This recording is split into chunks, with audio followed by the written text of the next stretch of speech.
Good morning and welcome to our channel One Step with Love. আজ 9th December, ছেলেকে এখন স্কুলে দিয়ে বাড়ি ফিরছি। চাদরটা একটু সরাতে পারবে পা দিয়ে?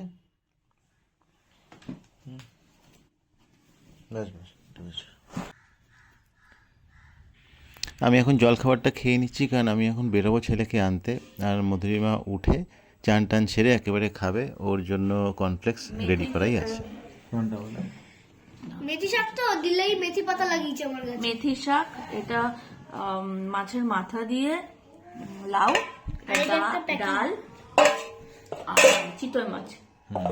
চিতল মাছ। চিতল আমাকে দেখো।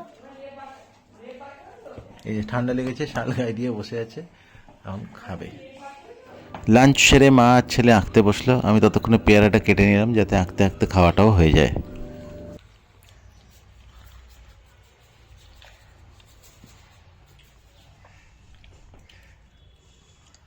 পেয়ারাগুলো খা।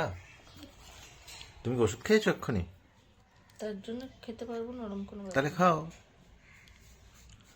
দুজনে আঁকতে আঁকতে প্রায় বিকেল 6:30। আমাদের রান্নার মাসি এসে গেছে, তো মধ্যে বলে একটু চাউমিন খাবে। চাউমিন ফাটাফাট রেডিও হয়ে গেল। এটা কি দুটো চাউমিন এখানেই আছে? ও না, 1.5খানা করেছো? আচ্ছা ঠিক আছে। এই ডিমটা কিসের গো, সকাল থেকে রয়েছে এখানে? ওই টমেটো ছিল না একটা, ও ভিজে হয়ে হ্যাঁ গেছে, হ্যাঁ ওটাই একটা ছিল, ওখানে রেখে দিয়ে আমি টমেটো ফেলে দিই। আচ্ছা, এদিকটা আয়। কিরে খেয়ে নে গরম গরম। তুমি সন্ধ্যের জলখাবারটা খেয়ে ছেলে নিজের পরোটাগুলো শেষ করবে, আর তারপরে আমরা টিভি দেখতে দেখতে ডিনারটা সেরে নেব। আজ ডাল সেদ্ধ, ভাত আর ডিম ভাজা। এখনের মতো এই ব্লগটা এখানেই শেষ করছি। আশা করি আপনাদের ভালো লাগবে। Please like, comment, share and subscribe our channel. Thank you.